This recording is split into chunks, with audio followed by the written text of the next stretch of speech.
Hello दोस्तों, स्वागत करता हूं आपके अपने यूट्यूब चैनल मैथ्स मेहता में। दोस्तों मैं हूं दिग्विजय। आज आपको सिखाऊंगा एलसीएम निकालने की ट्रिक।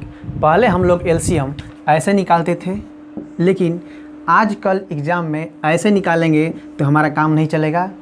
तो आज हम ट्रिक से समझेंगे कि जल्दी से जल्दी हम एग्ज़ाम में कैसे अपने सवाल को कर सकें और टाइम को बचा सकें। तो चलिए शुरू करते हैं। तो हमारा पहला सवाल है 3, 5, 6, 8, 10 और 12। इसका हमें एलसीएम निकालना है। तो सबसे पहले हम चेक करेंगे कि क्या मेरी संख्या जो है वो बढ़ते क्रम में है। तो हाँ, ये संख्या बढ़ते क्रम में है। अगर संख्या बढ़ते क्रम में नहीं होगी तो सबसे पहले हमें उसे बढ़ते क्रम में लिखना होगा। उसके बाद चेक करेंगे कि क्या कोई संख्या किसी संख्या को काट रही है। तो इसमें जो 3 है वो 6 को काट रही है। जो संख्या काटेगी उसको हमें नहीं लेना है, यानी 3 को हमें नहीं लेना है। 5 भी जो है वो 10 को काट रही है, इसको भी हमें नहीं लेना है। 6 भी जो है वो 12 को काट रही है, इसलिए 6 को भी हमें नहीं लेना है। अब जो संख्या बड़ी है उसको छोड़ देना है और बची संख्या को हम फैक्टर करेंगे और उसका एक बड़ा फैक्टर जो इसको काटता हो, जो बड़ा फैक्टर काट देगा इसको, उसे हमें नहीं लेना है। तो 10 का 2 और 5 ये दोनों फैक्टर होगा। इन दोनों फैक्टर में 2 जो है वो 12 को काट देती है, लेकिन 5 नहीं काटती है। जो काटेगी उसके हमें नहीं लेना है, इसलिए हम इसको नहीं ले सकते। 5 से इसमें हमें गुणा कर देना है। अब फिर 8 को देखेंगे। इसका भी जो फैक्टर होगा वो 2 और 4 होगा। 2 इसमें, इसका भी जो फैक्टर होगा वो 2 और 4 होगा। इन दोनों में सबसे बड़ा फैक्टर 4 है जो इसको काट देगा, तो इसलिए इसे हमें नहीं लेना है। 2 जो है अब इसको नहीं काट सकता, इसलिए 2 हमें इसमें गुणा कर देना है।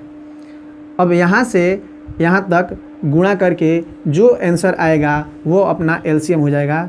12 पंजा 60 दूनी 120, ये अपना आंसर हो। आइए एक और क्वेश्चन देखते हैं। तो सबसे पहले हम क्या चेक करेंगे कि ये बढ़ते क्रम में है या नहीं है। तो ये हमारा बढ़ते क्रम में क्वेश्चन नहीं दिया हुआ है। तो सबसे पहले हम इसे बढ़ते क्रम में लिखेंगे। 12, 18, 21, 24। अब उसके बाद चेक करेंगे कि क्या कोई संख्या किसी दूसरी संख्या को काट रही है कि नहीं। अगर काट रही है तो उसे हमें नहीं लेना है। 12 जो है वो 24 को काट रही है, तो इसको हमें छोड़ देना है। अब बची ये 3 संख्याएं। इन संख्याओं में 24 जो है ये सबसे बड़ी संख्या है, इसको छोड़ देना है। अब इस संख्या को फैक्टर करना है कि इसका बड़ा फैक्टर जो है इसको काट सके। तो इसका सबसे बड़ा फैक्टर क्या हो सकता है जो इसको काट देगा। तो हम कहेंगे 3 और 7। 3 जो है इसको काट देगा, तो हमें इसको नहीं लेना है। 7 को लेकर इसमें गुणा कर देना है। फिर 18 को देखेंगे। 18 में इसका बड़ा फैक्टर 6 होगा और 4 होगा। 6 जो है अब 6 भी काट रही है और 4 भी काट रही है, लेकिन इन दोनों में सबसे बड़ा फैक्टर कौन है जो इसको काट रहा है, तो वो है हमारा 6। तो 6 को नहीं लेना है, हमें लेना है 4 को। अब इसमें 4 से गुणा कर देंगे। अब इतना गुणा करके जो हमारा आंसर प्राप्त होगा वही अपना एलसीएम हो जाएगा। तो जब हम इसको गुणा करेंगे तो इसका आंसर जो आएगा वो 672 आएगा। ये अपना आंसर हो जाएगा। आइए एक और क्वेश्चन लेकर समझने की कोशिश करते हैं। उम्मीद है आपको ये ट्रिक समझ में आ रही होगी। अगर ट्रिक समझ में आ रही होगी तो वीडियो को लाइक करें, चैनल को सब्सक्राइब करें और वीडियो को शेयर ज़रूर करें।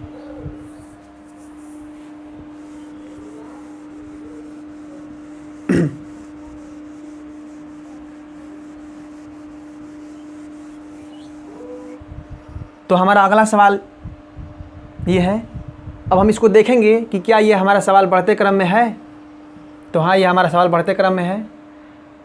अब क्या कोई संख्या किसी दूसरी संख्या को काट सकती है। अगर काटेगी तो हमें उसको नहीं लेना है, उसको छोड़ देना है। तो जो 22 है वो इसको काट देगी, तो हमें इसको नहीं लेना है। 54 भी है जो इसको काट देगी, इसको भी हमें नहीं लेना है।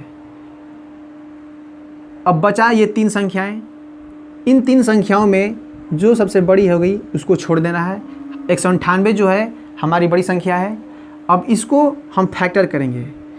इसका कौन सा फैक्टर है जो इसको काट सकता है और वो भी बड़ा? तो ये 9 गुणे 15, 15 से तो ये कटेगा नहीं, 9 से कटेगा, तो 9 हमें नहीं लेना है।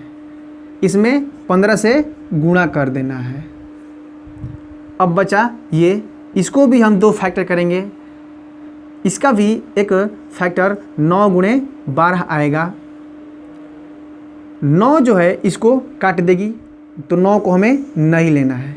तो क्या 12 को ले सकते हैं? 12 को भी नहीं ले सकते हैं, क्योंकि 12 का भी फैक्टर करना पड़ेगा 4 गुणे 3 में, क्योंकि 3 का जो फैक्टर इसमें एक उपलब्ध है, 3 का गुणज भी इसमें उपलब्ध है, इसलिए हमें 3 को नहीं लेना है, इसको भी हमें काट देना है। अब बचा 4, 4 से हम इसमें गुणा कर देंगे। 4 से गुणा करने के बाद जो हमारा आंसर आएगा वही हमारा आंसर हो जाएगा।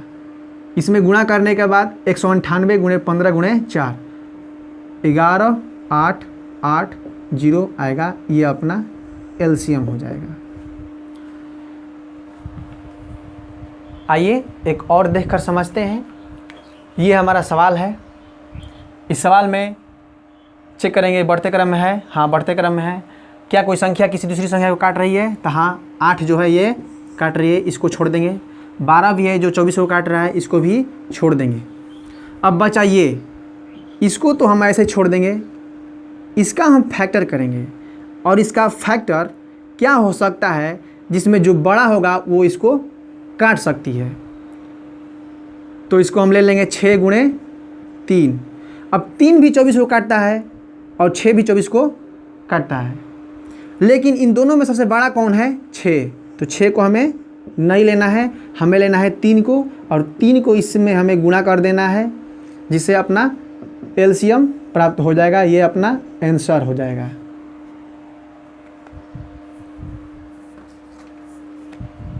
उम्मीद करता हूँ ये ट्रिक आपको समझ में आई होगी।